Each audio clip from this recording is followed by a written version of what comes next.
Il est temps de retrouver le Flash Forex. Pour nous accompagner, Benoît Fernandez-Rioux. Bonjour Benoît. Bonjour. Vous êtes consultant spécialiste du Forex et auteur de l'ouvrage Marché en aparté. Alors Benoît, on va d'abord évoquer l'euro-dollar. L'euro-dollar qui est resté stable la semaine écoulée. Oui, qui est resté stable et comme le montre le graphique, la volatilité se réduit fortement ces derniers temps sur la paire phare du Forex, l'euro-dollar. Donc on est aujourd'hui, au moment où on parle, vers 1,0770 et on provient du bas. On a connu ces dernières semaines un point bas vers les 1,06, un petit peu en dessous, 1,0550. Donc on revient entre guillemets de loin, c'était attendu.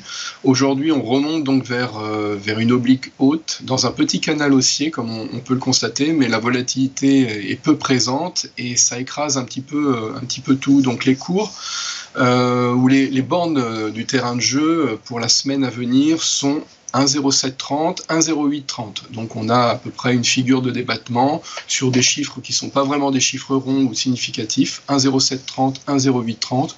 Voilà, c'est l'espace dans lequel on devrait évoluer dans les séances à venir. Et comme l'a dit un intervenant précédemment sur votre antenne, on a une semaine finalement avec peu de catalyseurs, mais des catalyseurs essentiels qui sont les catalyseurs de l'inflation, les fameux CPI. Donc on va voir les CPI donc demain l'Allemagne, mais ce qui compte surtout ça va être l'euro, la zone euro après-demain à 11h. Mercredi, et puis on va avoir mercredi, excusez-moi, ce sont les USA, et on aura la zone euro vendredi. Voilà, c'est ça. Donc à suivre, parce que c'est ça qui va driver les décisions des banques centrales.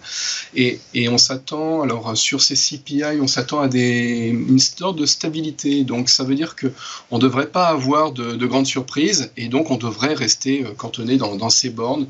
Donc ça va être une semaine un petit peu morne, entre guillemets, sur la paire euro-dollar, et on devrait, d'ici donc fin de semaine, au pire début de semaine prochaine, arriver vers les 1,08 tranquillement. Là, on part de 1,0770, voilà, avec 1,0730 en point bas. Alors, ce que l'on peut dire sur l'inflation, si on a encore 2 minutes, c'est qu'en zone euro, l'inflation est plutôt importée. Donc si l'euro-dollar baisse, c'est davantage d'inflation pour l'Europe. Alors qu'aux États-Unis, l'inflation, elle est domestique. Et donc, elle est tirée essentiellement par la bonne tenue de la croissance et des salaires. Donc les variations euro-dollar auront peu d'impact en fait sur l'inflation américaine, et on sait que la Fed repousse la baisse des taux, voire risque d'augmenter les taux à long terme. Pas avant les élections américaines, logiquement, donc pas avant novembre. Donc il y a une légère pression baissière sur l'euro-dollar, mais à très très long terme. Donc là, je parle au-delà de notre semaine.